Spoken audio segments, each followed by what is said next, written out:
How to change keyboard language in Windows. In this video, I'm going to show you how to change the keyboard language in Windows in just a few simple steps.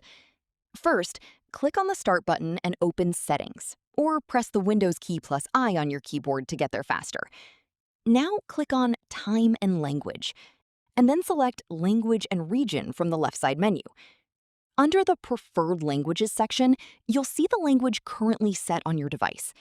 If you want to add a new language, click Add a Language, search for the one you want, select it, and follow the prompts to install it.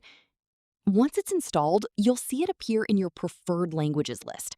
To switch your keyboard to that language, simply click on it and set it as your default. Or you can quickly switch between languages at any time by pressing the Windows key plus spacebar on your keyboard. That shortcut is super handy if you type in more than one language throughout the day. And that's it. Changing your keyboard language in Windows takes just a couple of minutes and makes typing in any language completely seamless.